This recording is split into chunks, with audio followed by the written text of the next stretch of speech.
How's it going, guys? Cameron here with Canadian Gamer, coming at you with another video. Wanted to talk a little bit about Sega. I'm not good at doing that. Wanted to talk a little bit about Sega today. A few things, just a little bit of a not a rant, but just sort of off the cuff. A few things I wanted to talk about. A few things I've talked about before. I sort of wanted to bring it up again, just because it's fun to talk about, and there could be some other subscribers out there that maybe didn't watch my older videos and might want to get in on the conversation. But yeah, as the story goes, how long ago has it been? I want to say about 4 years ago. I found a Sega Genesis, a Model 1 high definition model at a thrift store, and it was $50. And I found it, but I left it. I walked away. And then I really wanted it. So I went back a couple of days later and I picked it up. And the rest is history. I picked up a pretty substantial collection of loose card games. And I've got a few that are complete in box as well, as you guys can see here. Some footage from my Genesis room. And yeah, I just, I'm really glad that I went down the Sega Genesis rabbit hole for a few different reasons. I had a Sega Genesis back in the day when I was younger. There was a guy who lived in the neighborhood who didn't want his Genesis anymore, and I ended up picking it up off of him. I don't remember what I paid. And like a box of games. Most of them were sports titles. I didn't have it for very long, and we ended up selling it at a yard sale that we had not there long after. So I really regret that, obviously. But yeah, here we are all these years later, and I've got the Sega Genesis again, and I'm loving it. And I'm glad I didn't go down the Super NES rabbit hole. And I don't want to knock anyone out there who loves the Super Nintendo. That was my console that I had when I was younger as well. But just as an adult gamer, I'm more into the Sega Genesis than I am the Super Nintendo. So one thing I did want to mention here recently, I hadn't really talked about this, but again at the thrift store, I picked up a pair of 3D Vision Discover NVIDIA 3D glasses. And these are just regular 3D glasses as far as I'm aware. But this is a little bit off topic, but anyone who's into the Sega Master System, there's a few games on that console that require the 3D glasses. And the reason why I bring this up, the Master System is, you can play those games on the Genesis if you've got the right hookups, but you need those 3D glasses to be able to play those games. Well, I did try out these glasses with those 3D games on the Sega Master System. And while it doesn't fix things completely as far as the double vision is concerned, it sharpens up all the sprites. So, when you're playing Outrun 3D as an example, you can actually manage it. You can actually play it with these glasses. So, if you're thinking about playing however you want to play them, some of those old 3D games in the Master System, and you're concerned about not having the 3D glasses, you can wear these. You can. I picked up a 32X a couple of months ago, and I showcased it on the channel here, and I haven't talked much about it since. I still need to get the right hookups for it. I'm missing a cable. I saw online there is an adapter you can get where it's like an all-in-one hookup. So basically, for those of you who aren't aware, when you use the 32X with the Genesis, it's ridiculous. Like there's, I think, 2 AC adapters, one for the 32X and then one for the Genesis that have to be used together, and all this crazy cable management. But there's a company out there that sells like one AC adapter and all the cables that are all connected, so you don't have to double down on the cables and have a fire in your house, for Christ's sakes. But the thing is that cable is fairly expensive. It's over $100 Canadian. So I don't know. We'll see. So I would like to get into the 32X a little bit as well. Haven't dabbled in the Sega CD. I've always been sort of thinking about the Sega CD, but I think it might make more sense to get an EverDrive that has the capability of playing those Sega CD games. Nonetheless, that would be really cool as well. I've got the Genesis Mini here that I never play. Just have it here for display. I saw online Retro MTL, the video game store I went to in Montreal there a couple of weeks ago. They are selling the Genesis Model 2 Mini for like $60. So that tells you right there they're just trying to get rid of it. When I was there, had I known that they were selling them for $60, I would have picked one up for sure. But who knows? Maybe I'll go back in the near future. I saw online today. Now let me just backtrack, and this kind of, is similar to what I was talking about on yesterday's video, the homebrew scene. There are a lot of homebrew games being released for the Sega Genesis, especially over the last 5-10 years. Now I saw one. A YouTuber was reviewing this game, which has been in development for the Sega Genesis for less than a year.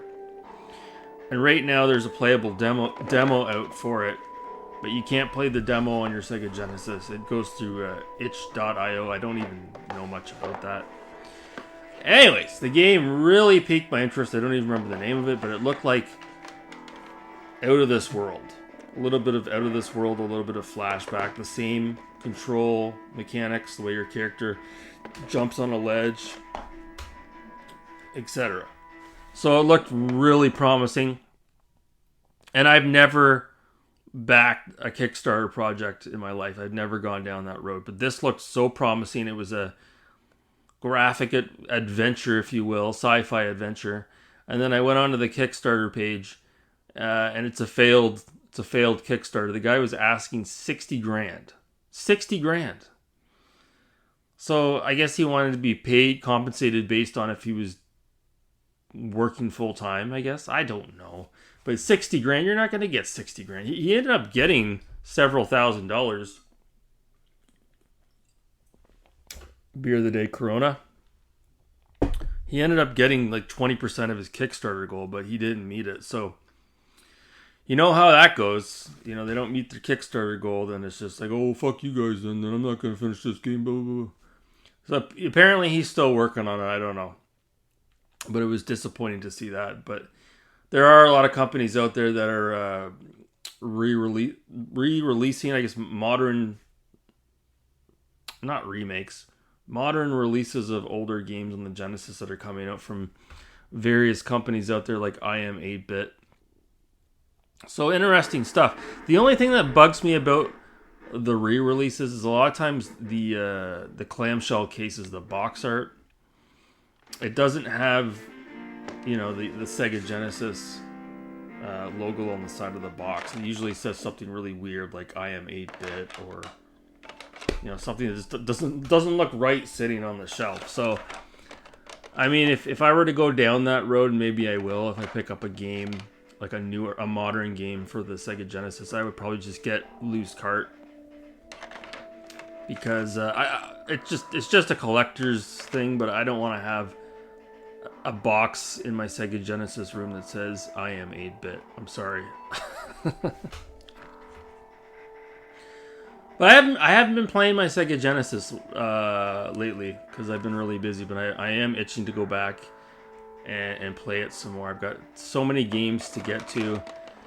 Also, as well, seeing as we're all over the map here, I said I wasn't going to buy any more Funko Pops, but I picked up another one, as you can see here. I picked this up at Walmart. I think I paid $10 for it. And Sonic with the Chaos Emerald. And I thought that was a nice addition to the Sega room. The Sega room is what I'm calling it now, not the Sega Genesis room, because I've got the 32X in here. And I've also got a Dreamcast, which I don't really talk about, but I have a Dreamcast as well. So, lots going on in the world of Sega. It is cool to see modern releases. I did see Castlevania Rondo of Blood, which was originally released on the PC Engine. and then it got a poor port to the Super Nintendo. I think they called it Dracula X. I don't even know if that was released in North America. That might have only been released in the PAL territories. And some guy out there is trying to convert that game to the Sega Genesis. So that's cool too. Be interesting to see what Capcom says about that. Capcom? Konami. Konami? But yeah, it's a good time to be a Sega Genesis enthusiast. I'm not going to say a collector because right now, it's a good time to be a Sega Genesis enthusiast in the year 2024. As far as being a collector is concerned, you can get a lot of the games fairly cheap. Again, it's very similar to what's happening with the Xbox 360 and the PS3 right now. If you want the premium titles, you're going to have to pay a little bit more for those titles.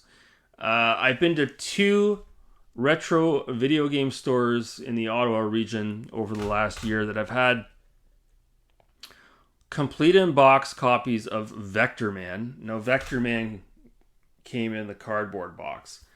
I didn't pick it up. I already have Vector Man, but it's a cool box. It's got like a lenticular cover, and it has like this thing on the front regarding a Sega contest. I don't know the details or particulars of it, but it's like right on the front of the box. And it would be a nice conversation piece in the room to have Vector Man complete in box. It would be. I think they were asking not that much for it, $50 or $60. But yeah, as far as the Genesis Mini is concerned, this has to be one of the best mini consoles that had been released, because they don't really make them that much anymore. But Sega did a really good job with it. As I try to focus my camera here, Sega did a really good job with it. So yeah, I don't know what else to say. I just wanted to have a little bit of a conversation about Sega. With regards to my 32, not my 32X, my Dreamcast, I'm having issues with the disk drive. So eventually I would like to get that mod kit that you can buy, where you can install it and be able to put an SD card in your Dreamcast and play the games that way. Because I've never really experienced the Sega Dreamcast before. Not really. When it came out, I actually had a childhood friend that had one on launch. And I remember going over to his place, and when I first saw it, it looked really alien. Couldn't believe it. And he had this snowboard game. That's all I remember. Oh, and the other thing I wanted to say before I wrap up this video here was the new Sega games that are coming out, the retro-inspired games that are coming out that were showcased back a couple of months ago at the Jeff Keighley Awards. I don't know what to think about that. Apparently, Crazy Taxi is going to be all online based. I'm not a Crazy Taxi fan, but that's going to be all online based with servers. So that's just, oh my god. But the other games that are coming out, like Shinobi and stuff, very interested in that. If it's going to stay true to its 2D roots. Very excited. Interesting to see if there'll be digital only releases or if we're going to get a physical release. It'll be interesting to see if we get a new Outrun or something that's anything from Sega that's a racing game would be cool. Wonder what other IPs are going to resurrect. Are they going to bring back Comic Zone, Vector Man? I don't know. That would be cool as well. But yeah, I just wanted to sort of throw it out there. The Sega Genesis has been on my mind quite a bit. The TurboGrafx 16 has been as well, but for different reasons. I keep thinking about possibly getting the analog system that came out a couple of months ago where you can play TurboGrafx games on it. That would be a lot of fun. There's just so many good games, especially on the Turbo engine there. The PC engine, that I've never played before. So just too many games, not enough time. But yeah, Sega Genesis, great time to be collecting for that console in the year 2024. I'm so happy I jumped on it when I did, because the games just keep going up and up and up and up and up, and it's just absolutely ridiculous. Like I said, I feel kind of sad, kind of bad for anyone new to the hobby that's jumping in head first, and then they go to look at the prices for some of these games, and they're like, oh my god. So that's gonna do it for me. Just a little off the cuff conversation piece talking about the Sega Genesis and the other Sega consoles as well. Anyways, guys, phone's going off. Gonna pick this up here, take this call. Thanks so much for watching, guys. Have a good night.